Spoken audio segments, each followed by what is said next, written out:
డబ్బు, అనారోగ్యం, ఉద్యోగం, వ్యాపారం, అప్పులతో బాధపడుతున్నారా? మీకోసమే launch your future program. Hi hello నమస్తే, వెల్కమ్ టు సుమన్ టీవీ. మరి ఫ్రెండ్షిప్ అనగానే ఆడ మగ అనే తేడాలు చూడరు కదా. ఫ్రెండ్స్ అంటే ఫ్రెండ్సే, అందులో జెండర్ అనేది ఎక్కడ కూడా క్వశ్చన్ మార్క్ రాదు.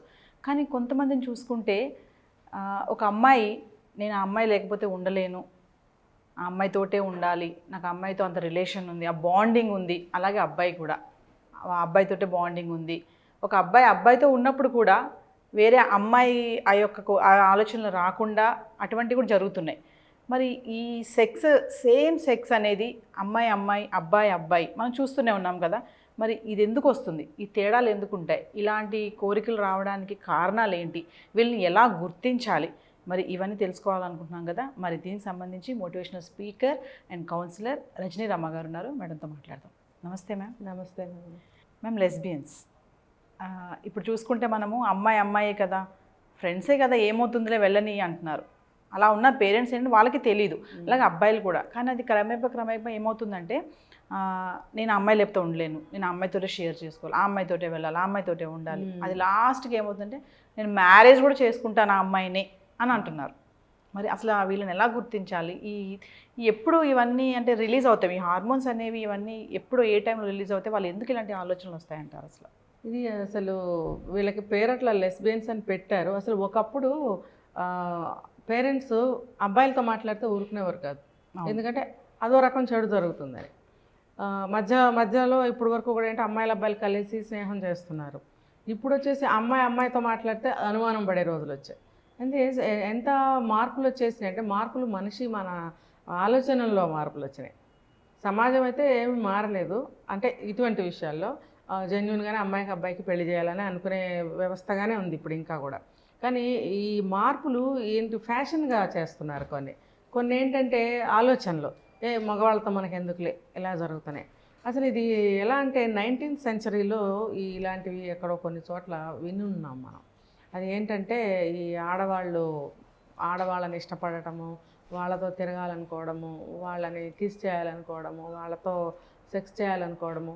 లేదా ఇప్పుడు ముందు లక్షణాలు ఏంటంటే, వీళ్ళు అమ్మాయిలు తక్కువ తిరగటానికి, జనరల్గా అమ్మాయి తిరుగుతారు కానీ అనుకుంటారు, ఎవరు కనిపెట్టలేరు. తర్వాత వాళ్ళ లుక్స్ మారిపోతాయి, అబ్బాయిలాగా అమ్మాయిల్ని చూడడము. తర్వాత ఒక మూవీ నచ్చింది, ఒక హీరోయిన్ డ్యాన్స్ నచ్చింది, వెళ్ళి పదే అలా చూడటము, దానికి బాగా ఫిదా అయిపోవడము. తర్వాత ఆ మెంటాలిటీని అలాంటివి చూసినప్పుడు ఇంకా మెంటాలిటీ ఇంకా ఆ వేలో ఆలోచించడం ఎక్కువైపోతుంది. అయిపోయి ఇంకా అమ్మాయిలతో స్నేహం చేయడం, అమ్మాయిలతో తిరగడం, అమ్మాయిలతో ఎప్పుడైనా ఫ్రెండ్స్ ఇళ్ళకి వెళ్ళి 2 రోజులు ఉండాల్సి వస్తుంది కదా, అలాంటప్పుడు ఫ్రెండ్ పక్కన పడుకోవాలనుకోవడం, ఇలాంటివన్నీ చేస్తుంటారు. ఈ 19th సెంచరీలోనే ఇవి కొన్ని ప్రాంతాల్లో ఉండేవట. అంటే వాళ్ళు ఏ మనస్తత్వంతో చేశారు, లేకపోతే హార్మోన్స్ తేడాతో చేశారా అనేది మనకు తెలియలేదు. సైకాలజిస్టులు ఏం చెప్తున్నారంటే, వీళ్ళు స్త్రీల లక్షణాలు ఉన్నా కూడా స్త్రీలు చేసే వాటికి భిన్నంగా వాళ్ళు యాక్సెప్ట్ చేయరు ఆడవాళ్ళు చేసే పనులు. అలాంటి లక్షణాలు ఉన్నాయి కాబట్టి వీళ్ళు ఒక పేరు పెట్టాలి కదా, లెస్బియన్స్ అని చెప్పారు. వీళ్ళు ఆడవాళ్ళతోనే ఇంట్రెస్ట్గా ఉంటారు, వీడు మగవాళ్ళంటే పడదు. అంటే కొంతమంది మగవాళ్ళతో కూడా ఉంటారు, కానీ మనం ప్రత్యేకంగా ఇది చెప్పుకుంటున్నాం కాబట్టి ఇలాంటి వాళ్ళకి త్వరపడి పెళ్ళిళ్ళు కూడా చేస్తూ ఉంటారు.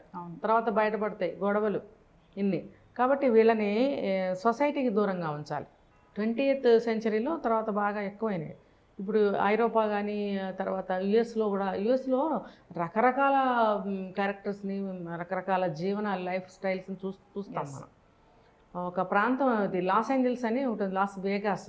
అక్కడ మనం ఎన్ని రకాల మనుషులు చూస్తామంటే, అది అసలు మనుషులేనా, అది అసలు మనుషులు జీవించే ప్రాంతమేనా, ఒక సపరేట్ ఎక్కడికైనా వచ్చామా అని అనిపిస్తుంది. అన్ని కల్చర్స్ కనపడతాయి మనకు అక్కడ. ఇవన్నీ కూడా మన అలాంటి కంట్రీస్లోనే పుట్టి పెరుగుతాయి.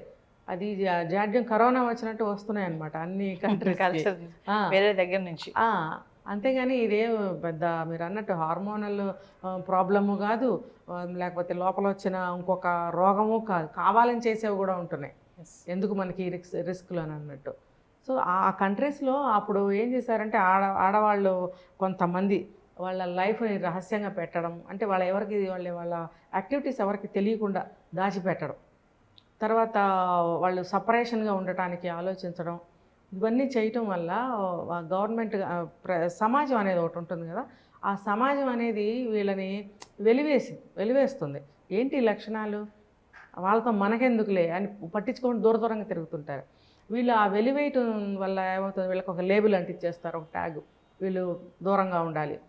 ఈ వెలివేయటం వల్ల, ఈ ట్యాక్స్ లేబుల్స్ తగిలించడం వల్ల వీళ్ళకి ఏంటంటే ఒక ఈ ఎదిరించే మనస్తత్వం, అంటే బాధ అనేది వస్తుంది కదా, మమ్మల్ని దూరం పెట్టారు, ఆ మనస్తత్వం వచ్చి వీళ్ళు ఎదిరించడం వల్ల గవర్నమెంట్స్ రెండో ప్రపంచ యుద్ధం జరిగిన సమయంలో వీళ్ళని గవర్నమెంట్స్ ఏంటి బాగా పనిష్మెంట్స్ ఇచ్చేవి. ఆ పనిష్మెంట్స్ ఇచ్చినప్పుడు వీళ్ళు బాగా ఎదిరించడం ఇవన్నీ జరిగి, తర్వాత ఈ లేడీస్ మహిళల చరిత్ర, తర్వాత లెస్బియన్స్గా ఎందుకు మారారు ఇలా మహిళల నుంచి, ఇవన్నీ కూడా రీసెర్చ్లు జరిగి రకరకాలు జరిగాయి. కానీ వీళ్ళు సపరేట్ సంబంధాలు పెట్టుకోవడము, సపరేట్గా ఒక ఫ్యామిలీస్ని పెట్టుకోవడము, ఇంకా కొంతమంది మ్యారేజ్ లాంటిది చేసుకొని కలిసి ఉండటము చేయటం వల్ల ఈ మన చాలా అంటే చాలా ప్రాబ్లమ్స్ వచ్చాయి, వాళ్ళకి దూరం పెట్టారు. కానీ తర్వాత కాలంలో వీళ్ళు ఏం చేశారంటే బాగా వాళ్ళ ఒక డెవలప్మెంట్ కోసం నెట్వర్క్స్ అవన్నీ డెవలప్ చేసేసుకుని దాంట్లో అన్ని ఇన్వాల్వ్ అయిపోయి స్ప్రెడ్ చేసేసుకుని వాళ్ళకు ఒక గుర్తింపు తెచ్చుకోవాలి, వాళ్ళ గవర్నమెంట్ యాక్సెప్ట్ చేయాలి అనే ఒక యాజిటేషన్స్ తీసుకురావటం ఇవన్నీ జరిగాయి. అప్పుడు నిర్ణయించారనమాట ఏంటంటే వాళ్ళకి ఒక స్కాలర్షిప్స్ కూడా ట్రై చేసుకున్నారు వాళ్ళు. ఇంత వాళ్ళు పాపులర్ చేసేసారు. అప్పటి నుంచి ఇక గవర్నమెంట్కి తప్పలేదు. ఇప్పుడు కూడా మనం చట్టాలు ఎన్నో అవుతున్నాయి చూస్తున్నాం కదా, అలాగే అక్కడ పాశ్చాత్య దేశాల్లో కూడా అలా ఒప్పుకోవాల్సి వచ్చింది. 20వ శతాబ్దంలో దీన్ని లెస్బియన్స్ అని చెప్పి ఒక కేటగిరీని చేసేసి వదిలిపెట్టేశారు. అది అక్కడితో అయిపోలేదు కదా, ఎన్ని కంట్రీస్కి పాకింది. ఇప్పుడు ఒక్కొక్క కంట్రీకి ఒక కల్చర్ ఉంటుంది, వీళ్ళకి సపరేట్ కల్చర్ వీళ్ళకి. ఆ కల్చర్ని ఏ సమాజం యాక్సెప్ట్ చేస్తుంది? ఎవరికి ఆ సంస్కృతి ఎవరికి ఇష్టం ఉంటుంది? ఎవరికి ఉండదు. అలాంటి వాళ్ళకి ఎవరో 4, 5, 10 మందికి తప్పితే. కానీ వాళ్ళు వాళ్ళ సమాజంలోకి బాగా చొచ్చుకొచ్చేసి వాళ్ళకి డిమాండ్స్ అన్నమాట. అట్లా వాళ్ళకి తప్పనిసరిగా వాళ్ళకి లెస్బియన్స్ అని చెప్పి ముద్రేశారు. అయితే దాన్ని మనం ఎందుకు అడాప్ట్ చేసుకుంటున్నాం? అదొకటే కాదు, కొత్తవి ఎన్ని వినట్లే. రేవ్ పార్టీ మందా? అసలు మన ఇండియా సాంప్రదాయం ఏంటి? హిందువులు అంటాము, ఆ సంప్రదాయం ఈ సంప్రదాయం ఎన్నో చెప్తాం మనం. మరి ఇవన్నీ వాళ్ళు ఎందుకు మర్చిపోయి చెడుకి వెళ్తున్నారో తెలియదు. ఒకవేళ హార్మోన్స్ ఏమన్నా ప్రాబ్లం వచ్చి దానివల్ల మార్పులు వస్తే అది మెడికల్ పరంగా మనం ఏదైనా ట్రీట్మెంట్ తీసుకోవాలి తప్ప ఇలాంటివి సహకారం చేయకూడదు, ఎంకరేజ్ చేయకూడదు. ఎందుకంటే కుటుంబాలే పాడవచ్చు, సొసైటీ పాడవచ్చు, ఎన్నో పాడవచ్చు. తర్వాత వీళ్ళకి ఆరోగ్య సమస్యలు వస్తాయి, ఎన్నో ఆరోగ్య సమస్యలు వస్తాయి. ముఖ్యంగా అలాంటి వాళ్ళని మనం గుర్తుపట్టలేము. గబుక్కున అమ్మాయే కదా స్నేహం చేస్తాం. ఆ అమ్మాయి మైండ్లో ఏముందో. రీసెంట్గా ఒక కేసు జరిగింది, ఆ పెళ్లి చేశారు ఒక అమ్మాయికి. అబ్బాయి ఉన్నారు, బాగానే ఉన్నారు, కాపురం చేస్తున్నారు. ఆ అబ్బాయి ఈరోజు మార్నింగ్ వెళ్ళి ఈవినింగ్కి ఉద్యోగానికి వెళ్ళి వస్తాడు. ఇంట్లో అత్తగారి మీద అటాక్. ఆ వయసు అన్న చూడాలి కదా. ఆవిడ మీద అటాక్ చేస్తే ఆవిడ ముద్దు పెట్టుకోవడము, తర్వాత ఒప్పుకోకపోతే ఆవిడని చిత్రహింసలు పెట్టి కొట్టడము, మీ అబ్బాయికి చెప్పామంటే చంపేస్తాను అనడం, ఇలాంటి బెదిరింపులు. ఆవిడ ఎవరికి చెప్పుకోలేక చానాళ్ళు సతమతమై మొత్తానికి ఎలాగో తెలిసింది బయటికి. అలా తొందరపడి పెళ్ళిళ్ళు చేయకుండా ముందు మెడికల్ టెస్ట్ అనేది చేయించుకుని ఆ అమ్మాయి పెళ్ళికి కరెక్టేనా కాదా అని డాక్టర్ సర్టిఫికేట్ ఒకటి ఇస్తే మంచిది. ఈ రోజులను బట్టి రకరకాలుగా తయారవుతున్నారు కదా అమ్మాయిలు, ఇలాంటివి కూడా ఉన్నాయి. కాబట్టి ఒక టెస్టులు చేయించుకొని మెడికల్ సర్టిఫికేట్ తీసుకున్న తర్వాతే ముందు తల్లిదండ్రులు నిర్ణయించుకోవాలి, ఇది పెళ్ళికి అమ్మాయి ఓకే అని చెప్పి పెళ్లి సంబంధాలు చుట్టం మొదలు పెట్టాలి. తప్పితే తొందరపడి పెళ్లి చేస్తే ఆ అమ్మాయి ఎదిరించలేక ఒప్పుకుని పెళ్లి చేసుకుంటే తర్వాత ఇంట్లోనే అటాక్ జరగచ్చు, లేకపోతే బయటకన్నా పోవచ్చు. ఫ్రెండ్ ఇంటికి అంటుంది, వాడికేం తెలుసు? అప్పుడప్పుడు పంపించాలి కదా, కట్టేయకూడదు కదా అని పాపం వాళ్ళు వదిలిపెడతారు. బయట ఏం చేస్తుంది ఎవరికి తెలుసు? కాబట్టి చాలా ప్రమాదం ఇది. ఒక కుటుంబానికి ప్రమాదం, ఒక సమాజం. ఇప్పుడు పక్కన వాళ్ళు ఉంటారు, వాళ్ళు సమాజం చెడిపోతుంది చూసి వాళ్ళు కూడా దానికి అలవాటు పడతారు. ఇంకా మన హిందూ యాక్ట్ ప్రకారం మన పెళ్ళిళ్ళు ఏంటి, మన కుటుంబాలు ఏంటి, ఇవన్నీ ఏమైపోతాయి? అసలు అర్థం లేదు. ఇంకా ఏ చట్టం రాసుకోవాలి, ఏ చట్టాన్ని ఫాలో అవ్వాలి? పరిపాలించే నేతలు కూడా ఏం చేయగలరు? ఎవరికి కావాల్సింటే వాళ్ళు రాసుకోవాలి. ఇంకా ఇప్పుడు ప్రస్తుతం అలాగే జరుగుతున్నాయి. ఇవన్నీ చూస్తుంటే అదే అనిపిస్తుంది. అంటే మనకి ఇప్పుడు సిమ్టమ్స్ ఏమైనా తెలుస్తాయా మేడం? ఇలా ఉన్న వాళ్ళు ఎవరైనా సిమ్టమ్స్ అంటే వాళ్ళు ఇంట్లో 4, 3, 5 ఆడపిల్లలు ఉన్నారంటే తెలుస్తాయి. లేదు ఆ అమ్మాయి మరీ బరి తెగించిన అమ్మాయి అయితే తల్లి మీద అటాక్ చేయొచ్చు. ఎక్కువగా అమ్మాయిల్ని అబ్జర్వ్ చేస్తుంది, అమ్మాయిల గురించి మాట్లాడుతుంది, అమ్మాయిలు సినిమాలు చూస్తుంది, ఇంట్లో ఈ వాతావరణం తెలుస్తుంది. ఓకే. అంటే పాత రోజుల్లో లాగా కాకుండా దీన్ని కూడా కనిపెట్టవలసిన అవసరం ఇప్పుడు పేరెంట్స్కి కొత్తగా వచ్చి పడింది. ఎస్, ఉన్నాయి సరిపోలేదు, ఇప్పుడు ఇది ఒకటి కొత్తగా యాడ్ అయింది. తల్లిదండ్రులు జాగ్రత్త. చాలా మందికి తెలియదు కూడా మేడం, తెలీదు అసలు. అప్పుడు మీరు అన్నట్టుగానే చాలా మంది అమ్మాయితోటే కదా వెళ్తుంది, అబ్బాయే కదా వెళ్తున్నారు. ఇంకెలా కూడా చెప్తారు, అమ్మాయిలతోనే ఉండు జాగ్రత్త. నిజంగా కదా, అది అంత జెన్యూన్ మాటను కూడా కలుషితం చేసేస్తారు. ఎంతమంది వెళ్తున్నారు, అందులో అబ్బాయిలు ఉన్నారా అమ్మాయిలేనా అడుగుతారు, అది కూడా అడుగుతారు. సో అలాంటి వాళ్ళకి వీళ్ళు ఇలాంటి వాళ్ళు ఏంటి, ఒక అబ్బాయితో కూడా స్నేహం చేయరు, అబ్బాయి ఇంకా చూడరు. ఇది ఒక indication.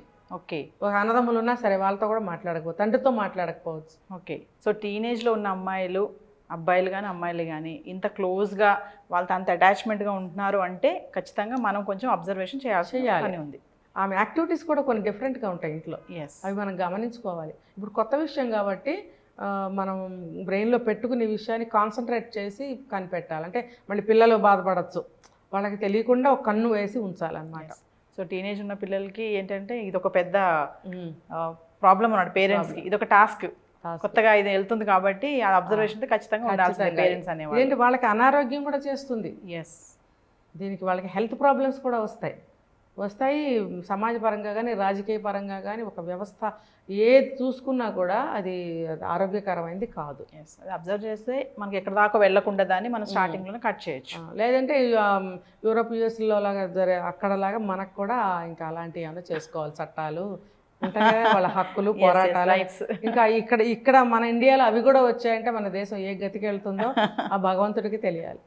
Thank you ma'am. Suman టీవీలో మీ పర్సనల్ అండ్ బిజినెస్ ప్రమోషన్స్ కోసం కింది నెంబర్కి కాంటాక్ట్ చేయండి.